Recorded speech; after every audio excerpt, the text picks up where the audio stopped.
Maayong hapon, mga igsuon, aron masabta nato ang gibati ni Jesus sa mga ebanghelyo karong simanaha, bali ka pagbasa, John chapters 5 to 10. Nga human sa tanan niyang pag-convince, pag-explain kung kinsa siya o kung unsa unta kanindot ang kaluwasan nga iyang gidala. Sus daghan gihapog wala mo tuo. Pagkasakit. Maudi ay nga diri sa ebanghelyo karon giingon mibalik siya sa suba sa Jordan kung asa siya gibunyagan ni Juan.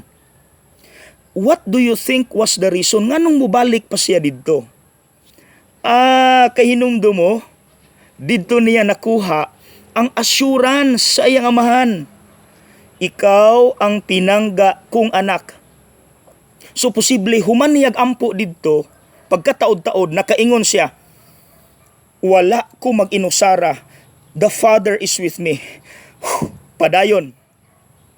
Mga igsuon naa di ay na no. Kanang usa ka lugar ba nga kung imong balikan pag-adto, mabalik imong kusog og kadasig, ma-recharge ka. Ilabi na panahon sa problema. Kahinumdum ko sa kanta, kanlungan, tahanan ng ating tula at pangarap, doon tayo nagsimula. Mga igsuon, ikaw kaha, naapog kay kanlungan, asa ang imong kanlungan.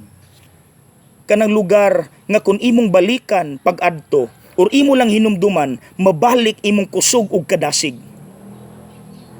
Ato kang awaton si Kristo, no? Nga kanang panahon sa kaluya, mubalik ta sa atong kanlungan. Doon tayo nagsimula, mangarap at tumula. Asa kaha imong kanlungan, mga igsuon?